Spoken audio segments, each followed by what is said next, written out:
කොරියාවේ ඉන්න අපි වගේ චුටි පැටවුන් නම්මිලා අපච්චිලාට ගෙදර ඉලෙක්ට්‍රිසිටි බිල් එකෙන් 30% දක්වා වටම් ලබා ගන්න පුළුවන් කියලා ඔයා කලින් දැනුවත් වෙලා හිටියද? ඒ ගැන ඔයා කලින් දැනගෙන හිටියේ නැත්නම් තවත් පරක්කු වෙන්න එපා. ඉක්මනටම ගිහින් මේ වැඩේ කරගන්න. මේ ඩොකියුමන්ට්ස් ටික තමයි මේ වැඩේට අපිට ඕනි වෙන්නේ. අපි ඉන්න පැත්තේ අපිට ළඟම තියෙන කෙප්කෝ එකට තමයි අපි යන්න ඕනේ. ඒ කියන්නේ කොරියා ඉලෙක්ට්‍රික් පවර් කෝපරේෂන් එක කොරියන් වලින් කියනවා නම් 한국전력공사. මම මේ කියපු ඩොකියුමන්ට්ස් ටිකත් අරගෙන මෙතෙන්ට ගියාම ඒගොල්ලන් අපිට ඉක්මනටම මේ වැඩේ කරලා දෙනවා.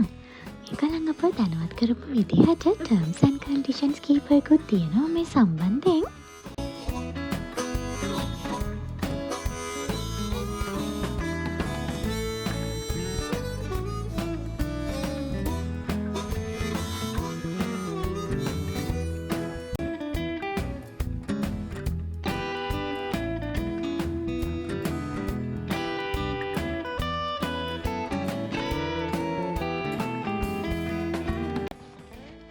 කියපු දේවල් ඔයාලටත් වැදගත් වෙයි කියලා මම හිතනවා.